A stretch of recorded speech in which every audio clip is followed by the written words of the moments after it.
Sampurasun, Baraya Pajajaran. Di Stand Cafe, saat ini Warta Pajajaran berada untuk kemudian menghadirkan kembali satu talk show perbincangan menarik dalam talk show Paguneman. Untuk kemudian membahas lagi hal-hal yang berbeda hari ini. Di antaranya, atau hari ini sendiri, kita akan mengangkat tema tentang agribisnis unggulan Kabupaten Bandung yang mendorong pemulihan ekonomi nasional atau PEN atau PEN.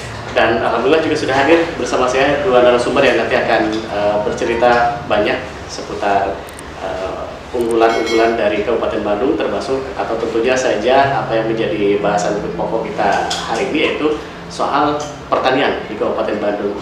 Saya langsung ke orang nomor satu di bidang pertanian di Kabupaten Bandung. Ini ada Pak Haji Tisna Umbaran. Assalamualaikum, selamat sore Pak Kadis. Waalaikumsalam Pak Adi serta rekan Baraya Pajajaran. Assalamualaikum warahmatullahi wabarakatuh. Waalaikumsalam, luar biasa. Ini Pak Kepala Dinas Pertanian Kabupaten Bandung, Pak Tisna Umbaran, yang nanti akan banyak berbicara soal seperti apa sebetulnya potensi-potensi agribisnis di Kabupaten Bandung ini.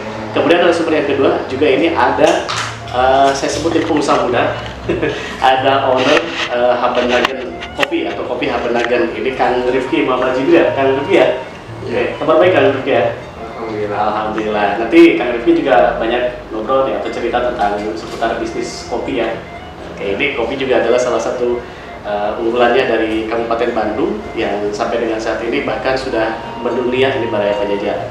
Baik, saya langsung aja ngobrol bersama kedua narasumber yang saya akan mulai ke Pak Kepala Dinas Pertanian atau Pak Kadistan Kabupaten Bandung, Pak Tisna Umbaran. Pak Tisna atau Pak Kadis, ini Kabupaten Bandung kan kalau soal pertanian sudah dari dulu ya sebetulnya Pak. Saya ingin tahu perkembangannya yang terkini, yang terupdate, bisa disampaikan oleh Pak Kepala Dinas seperti apa sebetulnya pertanian di Kabupaten Bandung ini Pak? Jadi Kabupaten Bandung ini kami hari punya keunggulan komparatif, kompetitif ya. Komparatif itu dekat dengan pasar, Bandung Raya, Jakarta Raya, ya secara umum itu mudah untuk dijangkau. Dan itu merupakan pusat-pusat ekonomi. Betul. Kemudian punya keunggulan kompetitif, punya sumber daya manusia yang bisa mengolah sumber daya yang ada itu menjadi lebih berhasil. Dan kalau lihat, saya pernah hitung ya investasi masyarakat. Nah, selama ini kan pemerintah lebih fokus investasi itu yang dari swasta gitu ya. Nah, sebetulnya investasi masyarakat itu angkanya di 4 triliun, tidak kurang dari 4 triliun per tahun itu. Jadi saya itu yang nanam padi luasan 31.000 hektar 2 kali tanam gitu ya, kemudian jagung, sayuran, peternakan dan sebagainya, tidak kurang dari 4 triliun termasuk kopi. Nah, ini kewajiban dari kita bagaimana supaya melindungi investasi masyarakat itu menjadi dia aman gitu ya dalam bentuknya, dengan yang sebenarnya adalah bagaimana menguntungkan. Sehingga kalau tadi ditanya keunggulannya sebetulnya banyak sekali nih. Jadi saya itu kan kalau misalkan di padi itu kita punya keunggulan komoditasnya komoditas premium, sehingga Bulog kesulitan kan. Bulog kan sudah tentukan harga pembelian pemerintah sekian gitu. Nah, kesulitan karena apa? Karena harganya selalu di atas harga pembelian pemerintah, harus lebih di atas Bulog. Kemudian berasnya beras organik. Nah, tentu karena kita ingin mendapatkan nilai tambah sehingga beras premium dan organik yang kita kembangkan. Kemudian di sayurannya itu yang konvensional itu ada 5: kentang, kubis, bawang merah, cabai merah, dan tomat. Nah, komoditas ini kontribusi terhadap Jawa Barat itu sekitar 24-25%. Wah, seperempatnya berarti. Iya. Belum yang komoditas organik ya, yang di dalam GH, kemudian komoditas tertentu untuk ekspatriat kita bisa suplai. Nah, kalau di buah-buahan ini kita unggulan utama kita mungkin tingkatannya Indonesia adalah strawberry. Strawberry itu satu-satunya daerah di Indonesia, kumulatifnya ada 420 hektar. Memang polanya pola pekarangan, dan itu menjadi unggulan kita yang menggunakan. Nah, di perkebunannya ada teh, tapi teh itu kan dibeli oleh PTPN dengan perkebunan besar swasta. Dan yang banyak dibayarkan oleh masyarakat itu adalah kopi. Maka bahkan kopi barangkali dari Kuantan itu sudah juara jabatan ke Pak Presiden. Bahkan nanti saya akan cerita bagaimana Kabupaten Bandung dipercaya oleh pemerintah pusat menjadi pilot project petani lah gitu ya Pak ya. Tidak, artinya tidak ketakutan tidak ada pasar ya. Iya. Pasar sebetulnya menunggu ya. Nah itu ada persoalan-persoalan ya terkait dengan disparitas harga, sarana produksi. Berarti sarana produksi itu pupuk subsidi itu tiap tahun itu selalu dikurangi. Nah tentu juga ini kan persoalan bagaimana kita mengatasinya supaya kebutuhan terkait dengan pupuk itu bisa terpenuhi. Kemudian terkait dengan pemasaran, nah fluktuasi ya hari ini barangkali tomat, kemudian sawi hijau di tingkat pasaran Rp300. Nah, tapi di pasar eceran kan tidak seperti itu. Kalau barangkali juga kami atas instruksi Pak Bupati hari ini juga kita akan lanjut rapat terkait dengan bagaimana penanganan inflasi. Itu akan kami lakukan adalah strategi ini inovasi bagaimana kita menjual dari produsen langsung ke konsumen atau konsumen membeli langsung dari produsen. Karena sebagai contoh nih bawang ya hari ini di tingkat petani 17.000 dijual ke Bulog 22.000 di eceran 40.000. Jadi kan 17.000 dengan 40.000 selisih sangat besar gitu ya. Jadi kalau misalkan kenapa kita nggak beli ke petani 22.000 menjual ke konsumennya dengan 40.000, 35.000. Jadi 22.000 dengan 35.000 selisihnya untuk operator gitu ya. Makanya nanti saya akan biasa dengan ormas, dengan PKK, bagaimana kebutuhan konsumen yang tingkat baik di tingkat jemaah itu bisa melayani langsung dari petani. Oke, artinya di satu sisi sebetulnya cukup menguntungkan, atau bahkan sangat menguntungkan ya Pak ya, soal pertanian ini. Tapi tantangannya juga tidak sedikit ternyata. Salah satu yang kemarin masih terasa juga pandemi mungkin ini Pak kan. Oke, itu masih terasa nggak sih sebetulnya untuk saat ini di kalangan petani? Kalau COVID ya relatif barangkali sudah mulai normal, tapi di peternakan kan ada penyakit mulut dan kuku nih yang sangat mengkhawatirkan karena itu tingkat kematian sangat tinggi. Kalau tahun ini kan asuransi, nah, asuransi itu terasa kalau ada klaim Pak. Kalau enggak petani kan nggak terasa tuh. Nah tahun depan itu fasilitasi anggaran untuk sarana produksi dan kalau dikaitkan dengan kenaikan BBM sekarang, seperti Pak Bupati sudah mulai merasa sudah iya alhamdulillah. Jadi saya ini nyaman gitu. Walaupun tentu tidak akan cukup ya karena kan investasi 4 triliun nih. Sekarang kan baru bantuan dari pemerintah 20 miliar ya. Itu belum cukup. Tapi minimal kalau dibandingkan dengan daerah lain ini sudah kontribusinya sudah sangat signifikan lah jadi perhatian terhadap petani. Artinya pemerintah Kabupaten Bandung sudah lebih siap menghadapi tantangan di sektor pertanian tahun depan ya Pak ya. Dan nanti di program pemasaran gitu ya. Kalau kami kan sebenarnya di sini ada pasar tani. Nah, prinsipnya adalah kita akan mempertemukan kelompok-kelompok petani produsen dengan kelompok yang membutuhkan. Untuk sementara itu ormas-ormas Islam yang punya pengajian kita akan pertemukan coba ini menjual langsung ke jemaah gitu ya, ujungnya apa nanti data di petani juga itu punya keuntungan. Kenapa? Karena menjual langsung ke konsumen harganya bisa jadi ya distribusi gitu ya terpangkas artinya harga yang diterima petani itu bisa lebih besar ya. Nah diharapkan kita itu bisa lebih besar dan itu otomatis menjaga inflasi. Inflasi itu kan kenaikan harga ya. Kalau misalkan kenaikan harga di satu sisi petani tidak bisa juga itu jadi persoalan. Jadi bagaimana ini ada keseimbangan di tingkat konsumen itu diturunkan harga jualnya tapi di petani dinaikkan. Nah aktor-aktor yang ada di tengahnya itu yang ngambil untuk dalam kapasitas yang wajar gitu. Tidak berlebihan seperti bandar kan, bandar ngambil jual dulu nanti dikasihkan itu bisa nantinya seminggu. Dan kalau ini kan cash and carry gitu. Jadi langsung ke user dari Dulu kita pernah coba di sini jadi komunitas ibu dan wanita kemudian itu mahal. Jadi sodako itu ada variasinya, tidak uang kenceleng gitu ya, tapi dikumpulkan diberikan sayuran, yang lagi murah dibagikan ke jemaah kan. Nah, cuman dulu kan operatornya dinas nih, sementara dinas kan bukan itu. Jadi kita sibuk bukan hitahnya usaha.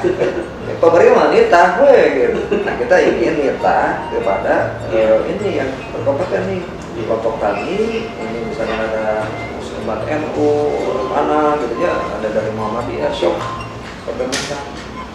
Ya, kita ngambil sampelnya nggak akan terlalu ya, tapi saya fokus satu lokasi, misalkan di sini ada Pasir Gabu yang siap, di sini Kecamatan Cileunyi, so nanti kalau sudah terjalin akan berbeda-beda.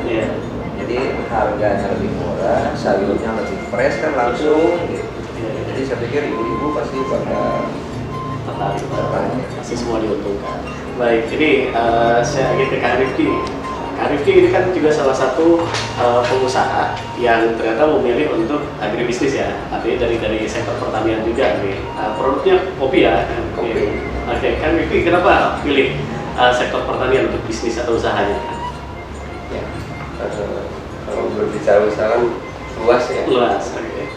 Ya, awal mula tertarik ke kopi itu ya sebetulnya kopi ini minuman yang nggak ada matinya. Saya melihat ke sana dulu, sehingga ya dari itu kan tanah konsumsi ya, tanah konsumsi.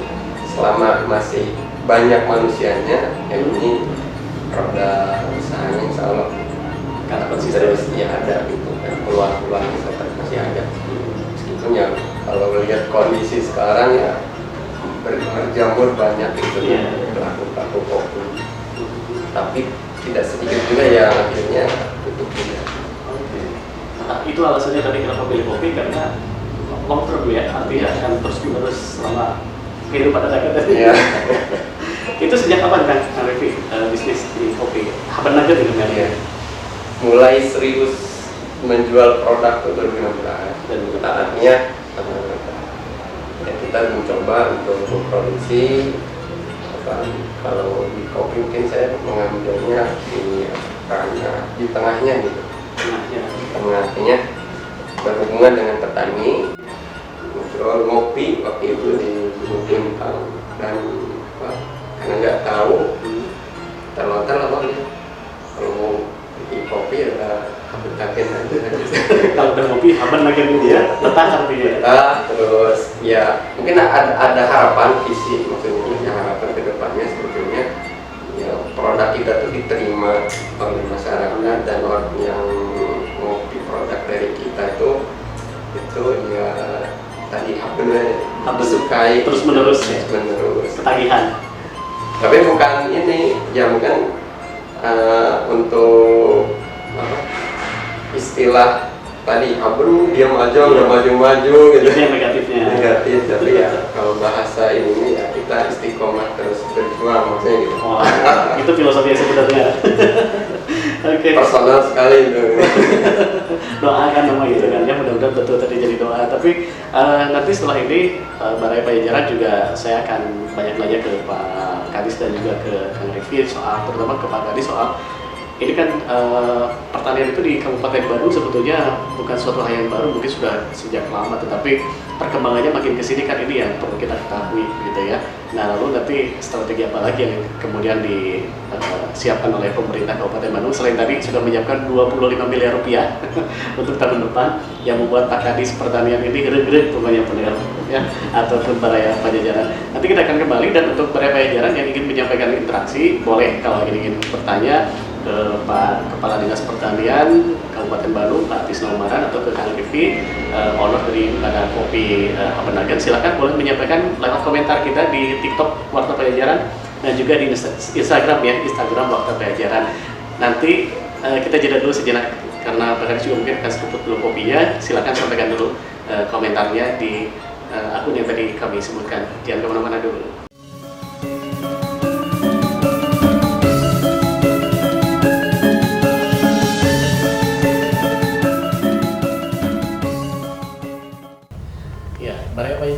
kita lanjut lagi talk show-nya dalam talk show Paguneman Warta Pajajaran. Ya, tentunya masih bersama dengan Kepala Dinas Pertanian Kabupaten Bandung, Pak Tisna Umaran, dan juga ada owner dari Kopi Habenagen, Kang Rifki Muhammad Jibril. Tadi sudah beberapa pertanyaan saya sampaikan, Pak Kadis sudah menjelaskan tentang bahkan apapun yang sudah disiapkan oleh pemerintah Kabupaten Bandung untuk menghadapi tantangan 2023 juga tadi sudah disiapkan. Ini luar biasa sebetulnya ya, karena tadi Pak Kadis mengatakan daerah lain yang sempat ngobrol dengan Pak Kadis sendiri belum ada seperti di Kabupaten Bandung sudah menyiapkan sampai anggaran 25 miliar, meskipun tadi kata Pak Kadis kalau dibanding dengan kebutuhan yang semestinya masih jauh ya Pak Kadis. Tapi sebelum saya lanjutkan, saya ingin ucapkan terima kasih untuk Baraya Pajajaran yang sudah menyampaikan interaksi melalui media sosial kita. Di antaranya ada @sitiamanah439. Nah, ini terima kasih yang sudah menyampaikan komentarnya berupa pertanyaan sih sebetulnya ini untuk Pak Kadis kayaknya. Saya akan langsung tanyakan tentang pertanyaannya. Target sasaran dari Dinas Pertanian di Kabupaten Bandung katanya apa saja? Itu Pak Kadis mungkin bisa dijelaskan mana? Terkait dengan komunitas apa yang target sasaran? Ya, sebetulnya kalau secara umum ya, kita di dalam JPRD Kabupaten Bandung ada target-target yang harus dicapai ya, terkait dengan produksi, terkait dengan kesehatan ternak, kami ada puskesmas. Nah, secara umum barangkali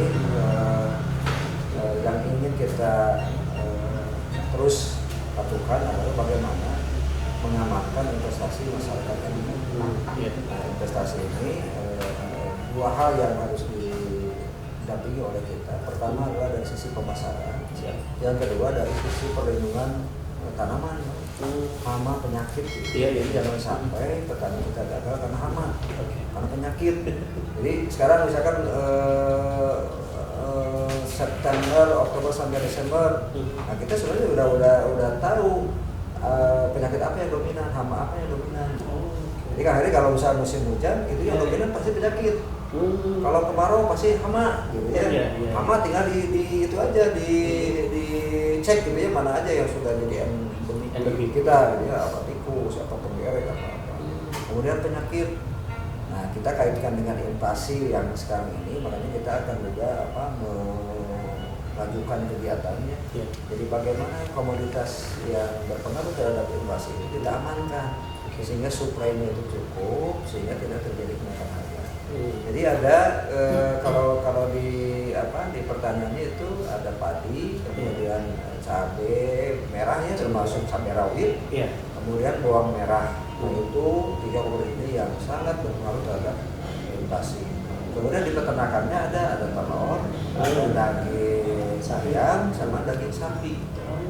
Jadi ini kita bagaimana strateginya supaya ini masyarakat tani yang mengusahakan komoditas ini adalah berhasil di jasa negara.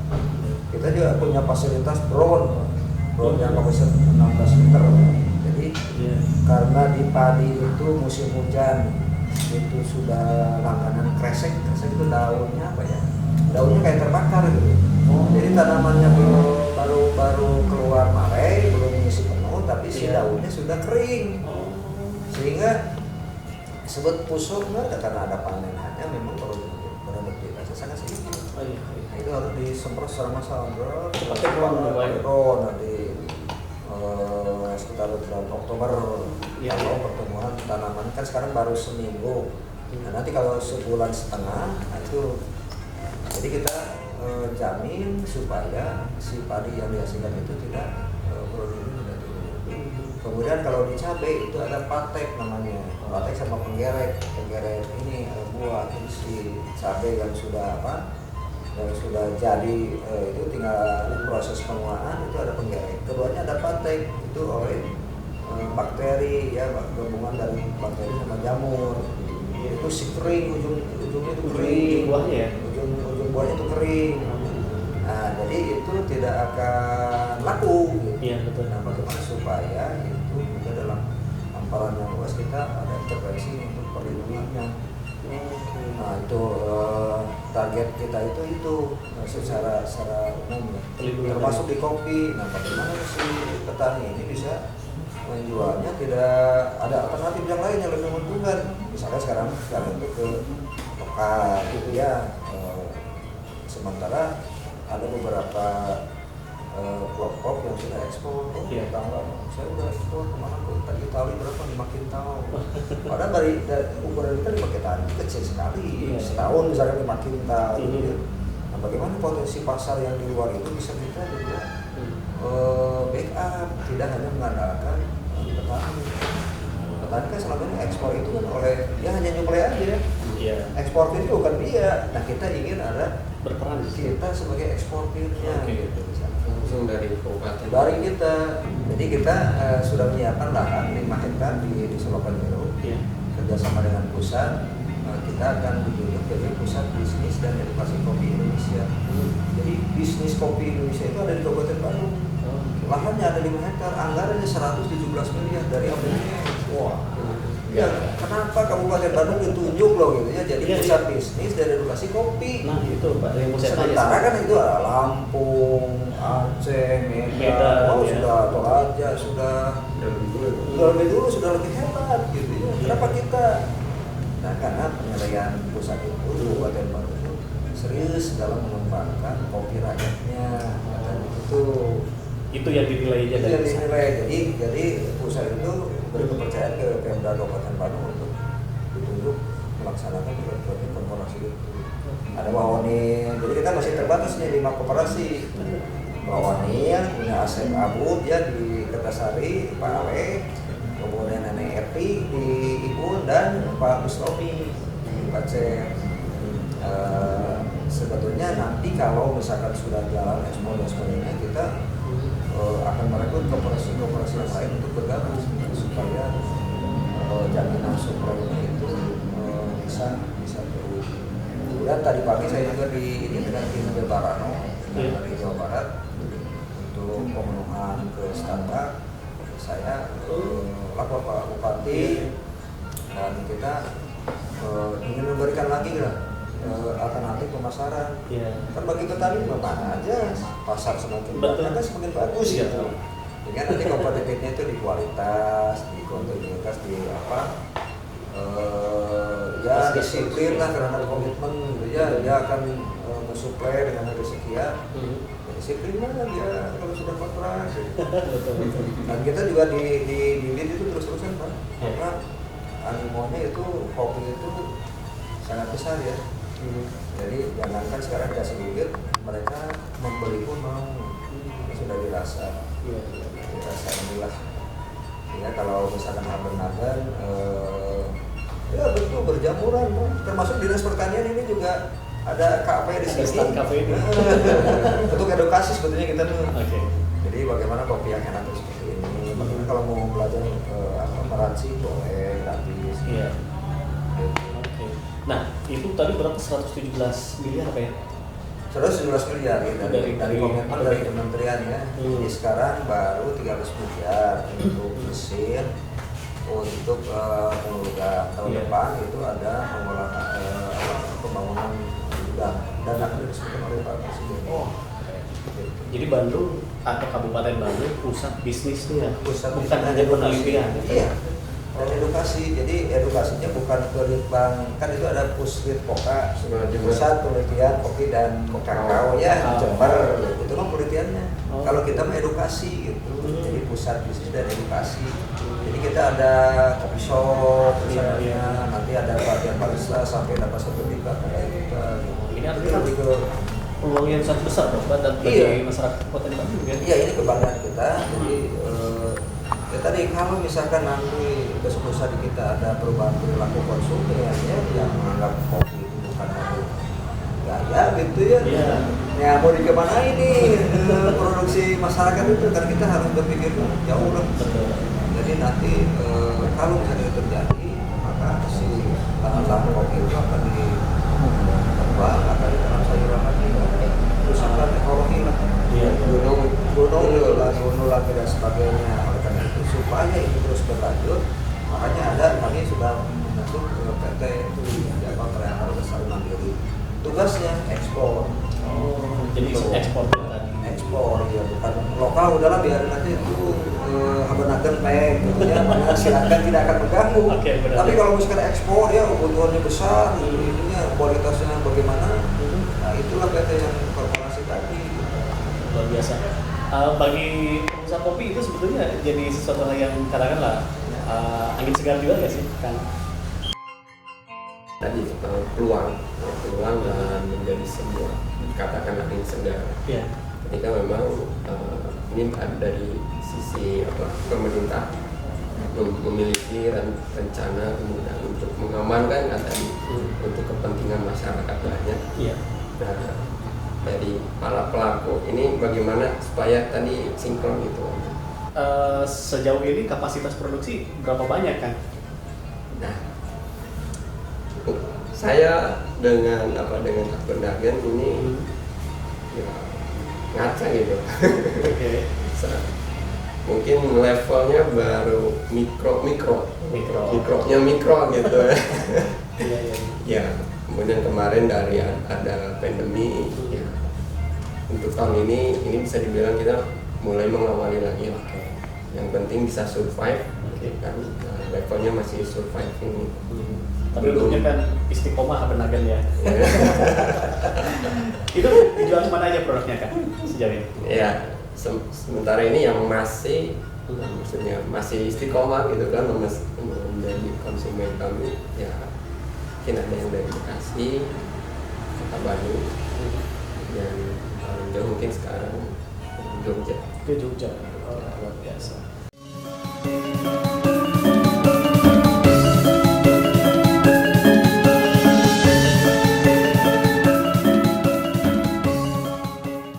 Masih sekitaran.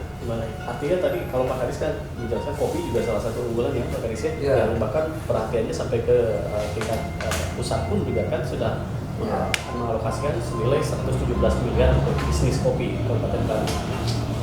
Tapi sebelumnya tadi Pak Karis sudah cerita tentang sayuran juga kan, ada beberapa komoditas yang juga menjadi unggulan ya Pak Karis ya. Kalau skala persentasenya mana yang sebetulnya lebih prioritas di atas? Jadi semuanya memang kita lakukan sama-sama lah, kita anggap penting ya, dan memang itu di lapangan juga seperti itu. Seperti misalkan bawang juga beberapa waktu yang lalu ada mitra kita yang ini juga dia kayak optaker lah gitu. Dia bisnisnya adalah pasar atau pulau. Jadi dia ingin mensuplai Kalimantan, Sulawesi, Papua. Salah satu komoditasnya adalah bawang. Nah inilah kuncinya bagi kita, disparitas harga yang tinggi itu karena memang tadi distribusi ya. Jadi mungkin di Kalimantan, di Sulawesi, di Papua, di NTT itu kan dari mana? Dari impor. Karena itu potensi kita di daerah, kalau misalkan ada peluang lagi pasar keluar, tentu juga ini akan menjadi harga itu akan di tingkat yang stabil, gitu ya, fluktuasinya meningkatkan. Jadi di hortikultura juga kita kerjasama dengan Zaika, gitu ya, dengan GIZ dari Jerman. Jadi bagaimana proses pemasaran, administrasi bisnis, karena dinas sendiri kan terbatas Pak, jadi ya hanya terbatas lah. Oleh karena itu NGO dari luar, termasuk juga Skupi, kami itu dulu ngirim gunung puntang ke Amerika. Kalau dinas misalkan mau bawa ke sana, anggarannya berapa, ya, terus wah susah lah gitu. Tapi kalau kita kerjasama dengan NGO yang memang dengan itu kopinya di bawah, menang, tetap kan yang keluar itu Kabupaten Bandung, kita terima manfaatnya. Kalau misalkan berangkat ke sana, wah mungkin juga martir gimana lah. Ya udah. Saya jadi berpikir gini Pak, ketika tadi Pak Karis menjelaskan banyaknya potensi hasil agribisnis atau pertanian Kabupaten Bandung ini diminati masyarakat, tidak hanya lokal ya Pak ya, bahkan juga nasional gitu. Nah artinya saya jadi berpikir jualan apapun kalau hasil pertanian kabupaten kayaknya laku gitu ya. Ya, karena kita kan tadi saya sampaikannya kita punya keunggulan komparatif, gitu ya dekat lah, jadi konsumen itu ini yang sedang dan yang murah. Jadi ya itu ya tetap rumus konsumen itu pertama dia ingin kualitasnya bagus, yang kedua harganya ingin murah. Betul. Sehingga bagaimana kita memanfaatkan keunggulan komparatif itu betul-betul bisa menjadi pesaing bagi daerah yang lain. Contoh misalkan wortel, dulu yang namanya wortel itu nomor satu pasti beras tani. Jadi si ukuran pangkal itu relatif sama. Lurus, sementara dari kita itu kecil, Pak. Lancip. Banyak cabangnya. Nah itu di masa jelek. Kita studi banding ke sana, kemudian kita belajar sana, akhirnya ditanam di sini. Yang pun dan mungkin itu beras tani sekarang bukan nomor satu lagi kita nih, walaupun karena gitu apa ya mana yang disukai pasar. Jadi pendekatannya adalah pendekatan bisnis yang disukai pasar, yang harganya bagus yang kita dorong lakukan. Baik, tapi kan ini untuk dalam jangka waktu yang panjang, tidak hanya karena permintaan saat ini ya Pak. Ya. Terus sudah jadi program yang memang akan secara berkesinambungan kan begitu ya. Programnya apa saja nih Pak dari Dinas Pertanian yang disiapkan? Ya kita kan ini pertama sumber daya manusia ya yang tergabung di dalam korporasi itu kan dari koperasi-koperasi yang relatif barangkali juga itu wawasannya masih lokal. Jadi bagaimana memberikan edukasi lakukan, karena kita kan tidak mengganggu bisnis, silakan aja. Pak Bustami jalan, Senin jalan gitu. Tapi yang ekspor nanti itu kan memang tidak sederhana. Kemudian kita strateginya kerjasama dengan pihak yang lain. Terutama GIZ untuk bagaimana persyaratan dagang ke luar negeri, asalnya apa aja. Nah itu kita kan relatif kurang. Kita kan ingin jadi eksportir langsung. Nah itu kita. Terus yang selanjutnya barangkali yang sudah agak lama juga terkait dengan kita namanya ada pelayanan bengkel keliling. Bengkel keliling karena kita kan dapat bantuan nih dari APBN, ada mesin, awalnya kan ada traktor, ada pompa. Nah bagaimana supaya traktor pompa itu kita optimalkan, kita awasi bener nggak masih di situ, bener nggak dijual, bener nggak produktif gitu. Masih untung. Ada juga itu kejadian dulu sih itu di Sedikasan. Nah salah satunya dengan bengkel.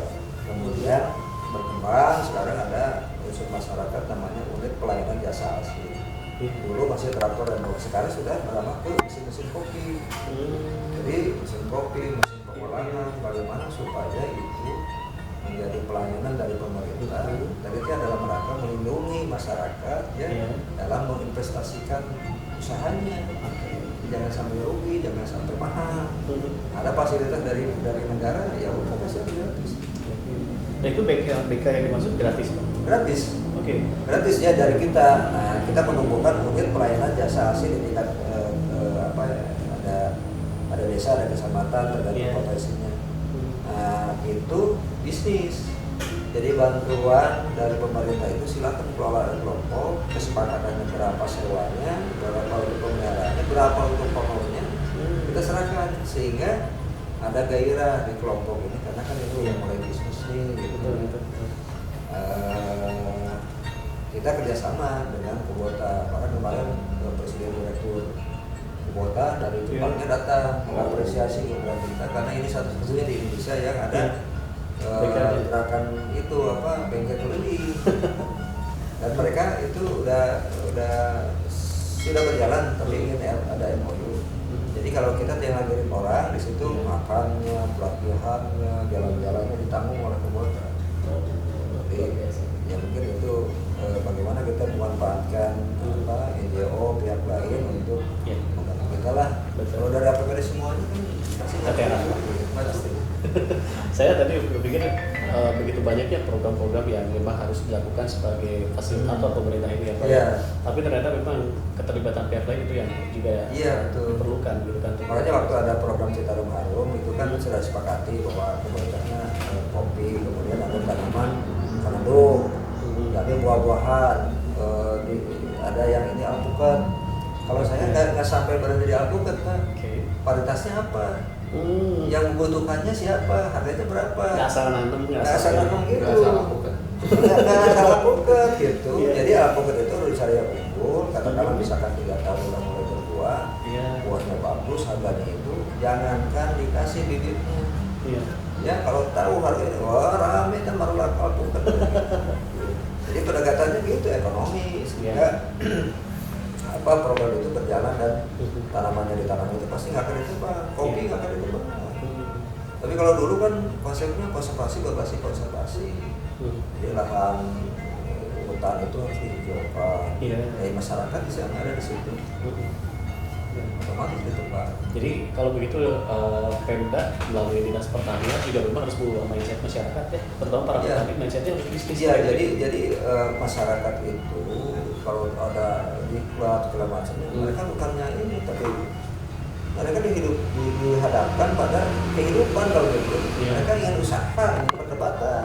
Nah kita hadirkan kegiatan itu di masyarakat sehingga masyarakat secara tidak langsung itu melakukan konservasi, dipelihara tanamannya, ditanam itu karena dia ada keuntungan, tapi di sisi lain dari konservasi itu terjaga alamnya. Betul. Sustainable gitu. Nah, jadi manfaat untuk keseluruhan. Iya. Ya. Tapi kalau misalkan pendekatannya lahannya konservasi, kita udah pengalaman nggak ada.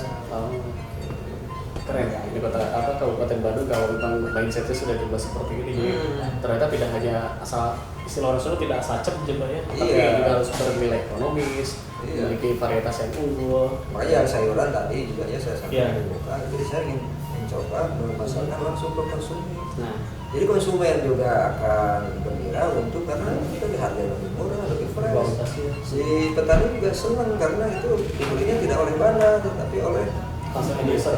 user gitu ya. Keren.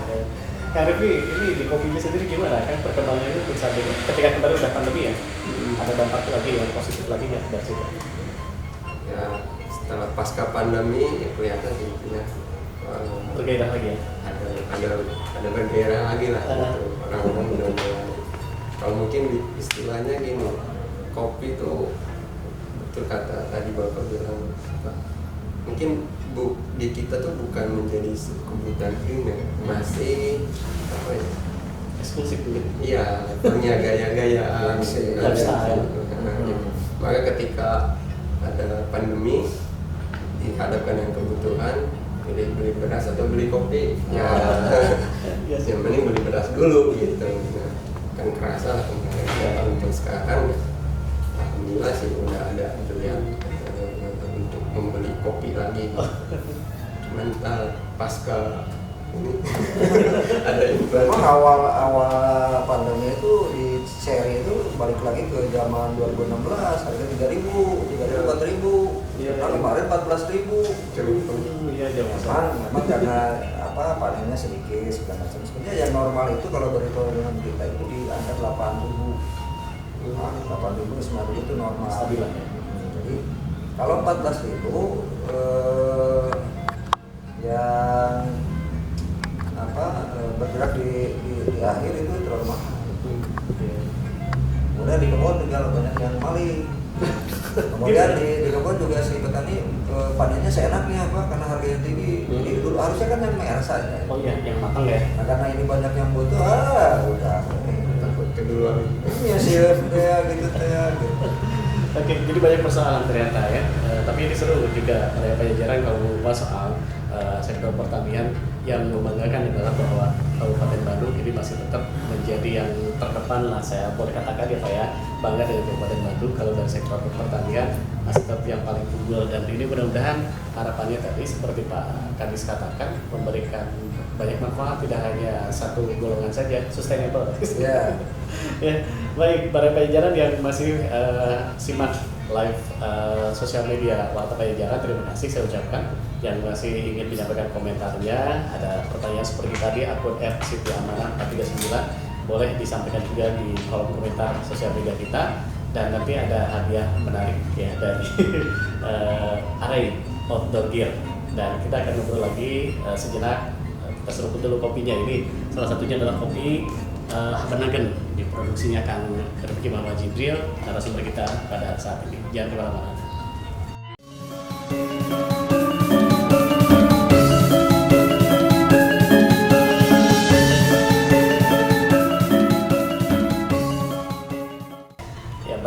Saya lanjutkan lagi ini di sesi terakhir bersama dengan Pak Kepala Dinas Pertanian Kabupaten Bandung, karena beliau juga harus segera ini ya, masih ada agenda. Saya sudah ganggu beliau sebetulnya waktunya, mohon maaf ini Pak Kadis ya. Tapi saya ingin sedikit kesimpulan. Kalau Kang Rifki nanti ngobrol lagi sama saya ya soal kopi. Kesimpulan dulu nih dari Pak Kadis mengenai pertanian atau sektor pertanian Kabupaten Bandung ini sebagai unggulan yang kemudian nantinya bisa mendorong pemulihan ekonomi nasional. Apa yang bisa disampaikan Pak Kadis? Jadi gini, pemerintah jangan merasa paling pintar ya, terus merasa so jago, karena banyak kelemahan. Oh ya. Oleh karena itu pemerintah harus membuka diri dengan cara apa? Dengan cara kerjasama dengan pihak-pihak yang kita anggap itu punya kompetensi, dengan kelompok, dengan petani juga harus solid. Kita untuk membantu petani itu kan harus tanya dulu. Jangan-jangan kita dari memberikan bantuan, sebenarnya petaninya bukan butuh itu gitu, itu bukan di situ gitu ya. Salah-salah. Iya, kemudian juga ada pihak-pihak namanya ada Perwakti, ada NGO, ada pemerintah daerah yang lain, ke pusat dan sebagainya. Sehingga langkah kita atau beban kita juga ini bisa berbagi. Dan yang saya laksanakan itu adalah itu. Kita kalau Pak Bupati sebenarnya menggunakan taklik. Iya. Jadi semua unsur kita bagaimana supaya mereka itu tertuju kepada kita dan membantu, sehingga apa yang menjadi tugas kita itu sebetulnya terbantu oleh yang lain. Luar biasa. Ini saya ucapkan hatur nuhun dulu untuk Pak Tisna Umaran, Kepala Dinas Pertanian Kabupaten Bandung sudah meluangkan waktu di Warta Pajajaran ya dalam talk show Paguyuban. Nanti kita lanjut bersama dengan Kang Rifki. Pak Produser mungkin ada yang mau disampaikan dulu untuk Pak Kepala Dinas. Silakan. Ya. Terima kasih nih. Saya senang sekali bisa diskusi dengan siap.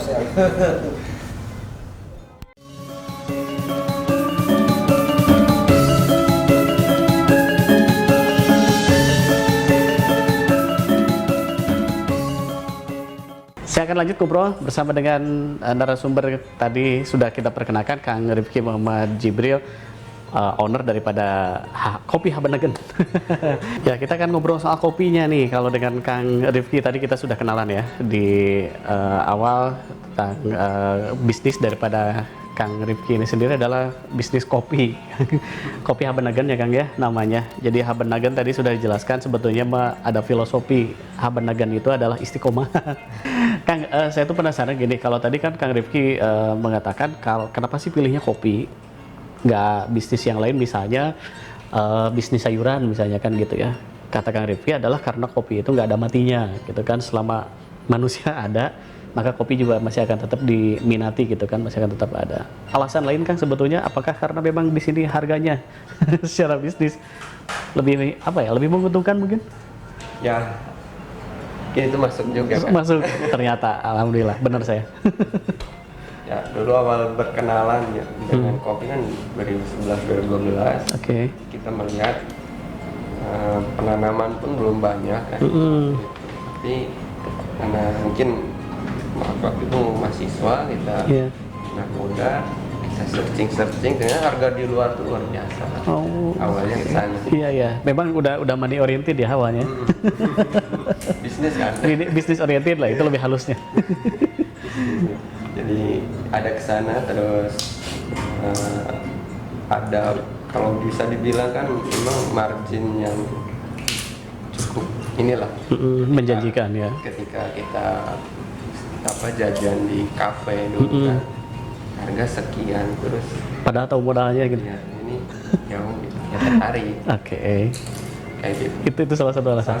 Kan memang dari awalnya udah bisnis oriented tadi ya Kak ya.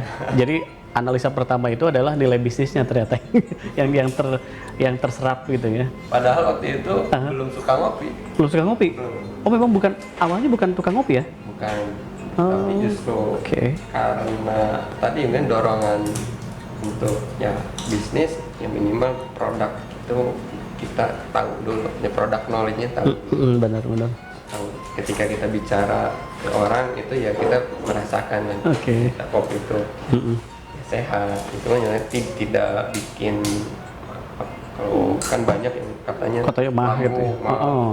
Terus jadi pusing berdebar, ternyata tidak. Kalau udah merasakan kan nggak minjem mulut orang lain. Bener, bukan katanya. Nah itu terbukti. Tapi kayaknya kalau bikin pusing masih kan. Pusing kalau pas begitu bayarnya kan mahal tuh kan. Bikin pusing. Tapi dengan produknya Habanagan ini sendiri yang tadi kan Akang bilang juga sudah bahkan sampai ke Yogyakarta ya Kang ya.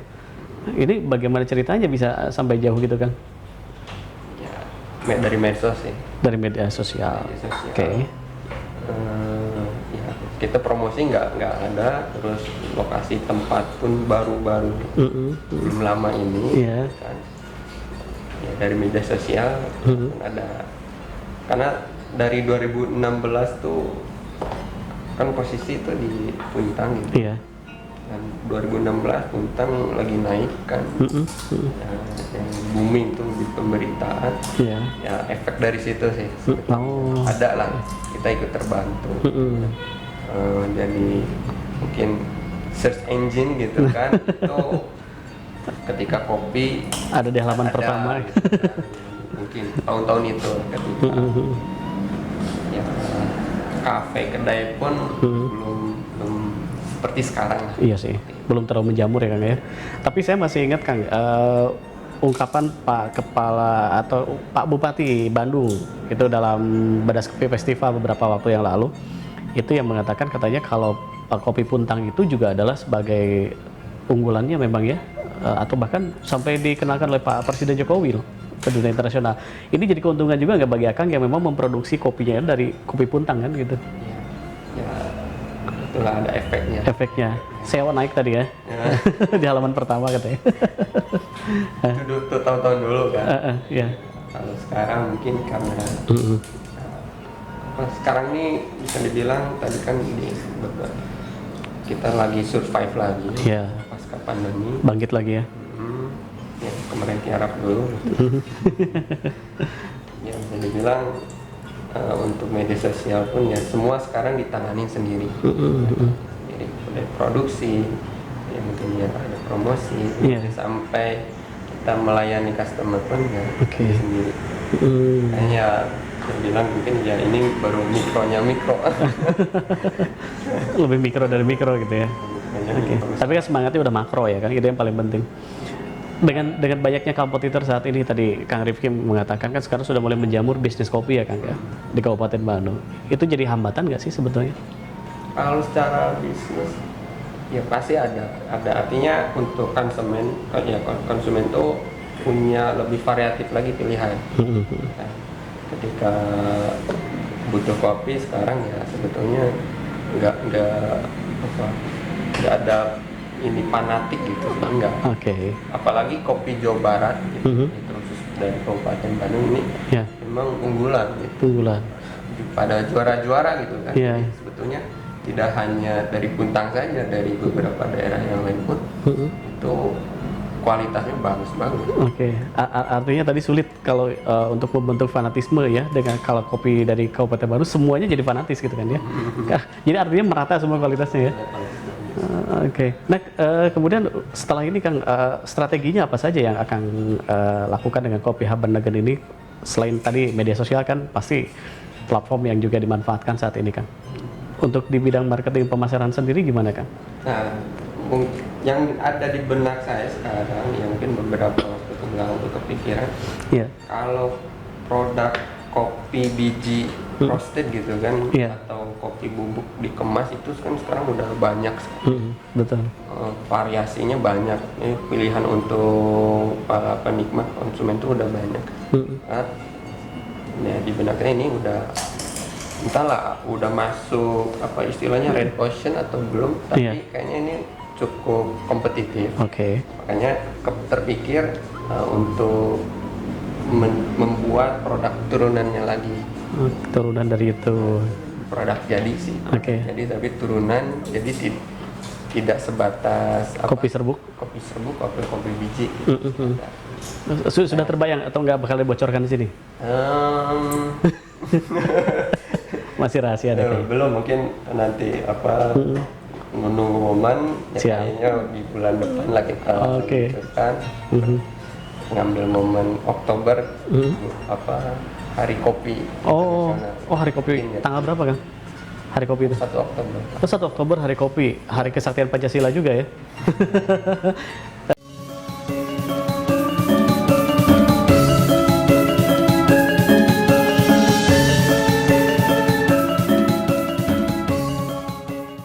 Berarti nanti di situlah boleh di share juga infonya ya Kang ya, tentang apa produk turunan yang dimaksud oleh Kang Rifki ini dari kopi Habanagan. Sekarang ini kan Akang tadi bilang yang diproduksi adalah roasted bean ya, atau biji kopi yang sudah disangrai lah katakan begitu. Sudah pernah buka coffee shop begitu? Kedai kopi udah pernah. Sudah ya. Lebih menjanjikan mana sih sebetulnya? Mending roasted bean-nya saja atau dengan coffee shop-nya nih kan? Dua-duanya lebih ada kurangnya. Kalau untuk coffee shop artinya itu kan langsung end user ya. Iya. Menjual per cup. Iya. Itu kalau tempatnya strategis, lokasinya luas, artinya itu kan ditentukan oleh space tempat duduk. Betul. Kemudian memang nyaman, orang senang. Terus kalau sekarang ya instagramable ya. Oke, benar-benar. Ya mungkin itu lebih menjanjikan karena marginnya pasti lebih daripada yang bijinya. Oke. Tapi ketika sekarang melihat kondisi ya kemampuan juga untuk tadi lokasi yang strategis itu kan perlu kapital yang besar. Iya. Sekarang ya mungkin modal media sosial asal bisa jalan dan bisa masih masuk lagi ke fase survive. Oke, alhamdulillah. Ya, gitu. Artinya kalau untuk tadi mengembangkan sampai ke coffee shop lagi yang seperti digambarkan oleh Kang Rifki, ya itu perlu investasi lagi ya Kang ya, yang nilainya juga lumayan. Tapi sebandingkan dengan nanti income yang didapatkan kan gitu ya Kang ya. Nah, kemudian ini produk Akang ini salah satunya ini ya, ini yang juga terlihat roasted bean berarti ini ya Kang ya. Puntang Heritage. Jadi maksudnya apa nih Kang? Ya, kita menamakan produknya Puntang Heritage. Oke. Jadi kata heritage itu kan Warisan ya? warisan. Warisan dari Puntang. Luar biasa. Tapi ini ya, konsumen selain dari end user ada juga mungkin yang coffee shop ya pakai produk ini? Ada. Oh ada? Termasuk yang di Jogja itu Kang? Ya, Jogja yang di sini. Jogja, terus beberapa aja di Jabodetabek itu coffee shop. Oh, oke. Artinya kalau coffee shop kan berarti mereka membelinya tidak dalam jumlah sedikit dong Kang? Ya, kuantitinya ya lebih dari yang konsumen lagi. Pasti ya Kang ya. Oke. Dan saat ini seberapa cepat Kang penjualan Kang? Gambaran umumnya saja mungkin. Nah, sama coffee shop konsumen kita pun yang terdampak juga pandemi kemarin. Iya. Ya ada keterlambatan order juga. Benar-benar. Biasanya repeat itu sebulan 2 kali, gitu kan. Ini mungkin ya sebulan sekali bahkan sampai 2 bulan. Oke, efek domino sih ya Kang ya. Jadi yang lain lemah, satu lemah, yang lain juga ikut lemah kan begitu ya Kang ya. Tapi mudah-mudahan sekarang bangkit, semua bangkit lagi kan begitu ya Kang ya. Pulih lagi ekonomi nasional.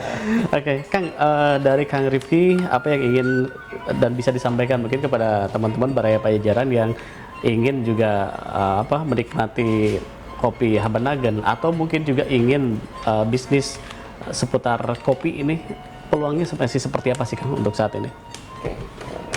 Untuk Baraya Pajajaran kalau ya maksudnya untuk produk kita mungkin lebih enak main dulu ke Puntang aja. Oke, sambil wisata mungkin nanti kelewat tempat kita pinggir jalan. Oke. Kemudian untuk yang ingin bisnis kopi ya ini masih terbuka kan. Oh gitu. Terbuka meskipun kompetisinya ya cukup ketat ya. Cukup lah. Gitu. Karena kenapa? Karena gini. Ya sebetulnya ada kendala ya. Kendalanya ya mau kalau tadi kata Pak Kadis bilang ketika ada pergeseran perilaku konsumen, ini mau gimana? Betul. Sedangkan konsumsi kopi kita itu ya sebetulnya itu belum menjadi kebutuhan. Iya sih, masih tren ya, lifestyle ya. Lifestyle lebih banyak yang menjadi kebutuhan. Kalau kebutuhan kan kayak orang makan. Iya sih, berarti demand tinggi dong kalau gitu ya. Kalau kebutuhan, makanya ya mungkin di sini masih perlu edukasi dan yang dilakukan oleh kami ya, misalnya saya Abenagen saat ini ya menjalani apa yang ada, maksudnya yang bisa kita kuasai dulu. Yang bisa kita kuasai itu apa? Ya misalnya membuat produk sebaik mungkin gitu, menjaga kualitas sehingga diterima masyarakat. Nah, nanti kalau untuk marketing ya kita biarkan untuk promosi kayak gitu kan, urusan nanti yang beli itu kan bukan domain, udah di luar manusia, maksudnya siapa yang tergerak akhirnya untuk membeli, dan itu yang paling bisa diupayakan. Apa sebetulnya tidak hanya kopi, apapun itu gitu kan, lakukan yang terbaik yang kita bisa ya sesuai bidang kita, ya kita sukanya apa gitu. Kemudian urusan tadi yang di luar yang kita kuasai itu ya mungkin pikirkan sewajarnya saja. Tidak jangan terlalu dipikirkan. Misalnya sekarang kan lagi naik kan 10.000 per liter, itu pasti ada dampaknya gitu kan ya, tidak hanya di kopi, semua sektor pun terasa. Tapi ya untuk kita ya maksudnya dipikirkan sewajarnya saja, tidak sampai panik gitu kan, ataupun menjadi parno. Kemudian sisanya serahkan sama yang maha kuasa. Oke, jadi setiap masalah itu ada domainnya ya. Yang tidak perlu kita pikirkan, nggak usah dipikirkan, terlalu membebani otak kita. Tapi tadi mungkin kan kalau di Kabupaten Bandung sendiri lah, katakan kompetitor sudah cukup ketat ya. Kalau di luar sana benar nggak? Kalau menurut saya kepikiran jadi kayaknya masih longgar deh kalau di luar. Di mana? Di luar Kabupaten Bandung, misalnya kita buka coffee shop di luar daerah gitu kan, mungkin masih terbuka cukup lebar ya kan ya? Nah, ya itu masih perlu di-riset juga sih. Tapi kan gini, sekarang media sosial ataupun arus informasi itu cepat sekali gitu kan. Bahkan ya di wilayah-wilayah daerah misalnya Jawa Barat yang bukan penghasil kopi pun itu sudah menjamur juga. Nah mungkin ya untuk bisa kita masuk peluang apa nih yang bisa masuknya ya, kalau buka di sana langsung tadi ya kapital pun harus punya besar, kemudian kita pun waktu tenaga pun ya jadi lebih banyak. Yang paling memungkinkan ya paling kerjasama aja. Seperti kata Pak Kadis, kita nggak bisa kita sendiri, kerjasama aja dengan pihak-pihak yang bisnis sharing itu yang pas untuk saat ini kan ya. Jadi nanti kalau ingin mencoba menikmati kopi Habenagen khas Puntang ya kan ya, nah itu bisa langsung datang ke di mana kan berarti? Di Kampung Sirnagale di Jalan Gunung Puntang. Jalan Gunung Puntang. Berarti kalau dari Soreang, dari Kompleks Pemda Kabupaten Bandung ke arah Panjaran ya? Panjaran. Terus arah Pangalengan. Ke arah Pangalengan, dan dari Cimaung belok naik ke arah Puntang. Ke arah Puntang. Oke, kalau sejauh ini mungkin Anda mengenal Puntang itu tempat ini ya, naik camping ya, ke arah situ ya, ya. Dan ternyata di sana dengan ketinggian tertentu kopi berhasil tercipta sebagai kopi terbaik. Tidak kan, benar ya Kang ya, dari Puntang itu. Mungkin Kang Rifki terima kasih untuk sudah mau hadir di Talkshow Paguneman Warta Pajajaran ya Kang ya. Bisnisnya sukses terus ya, bangkitnya juga bisa terus melesat ya Kang ya, dan bisa segera pulih lah negeri ini kan, untuk semua sektor perekonomian juga di tanah air semoga bisa segera kembali pulih. Ya, terima kasih untuk semua pihak yang sudah mendukung Talkshow Paguneman. Terima kasih saya ucapkan untuk The Sun Cafe, untuk Dinas Pertanian Kabupaten Bandung juga terima kasih. Lalu ucapan terima kasih Warta Pajajaran juga disampaikan untuk Are Outdoor Gear, lalu juga untuk Pandawa juga terima kasih, dan tentunya untuk Habenagen juga terima kasih sudah ada dan mendukung daripada Talkshow Paguneman di Warta Pajajaran. Terima kasih sudah simak Talkshow kami, dan kita jumpa lagi nanti dalam perbincangan menarik lainnya, tentu saja dalam Talkshow Paguneman Warta Pajajaran. Assalamualaikum, sampurasun.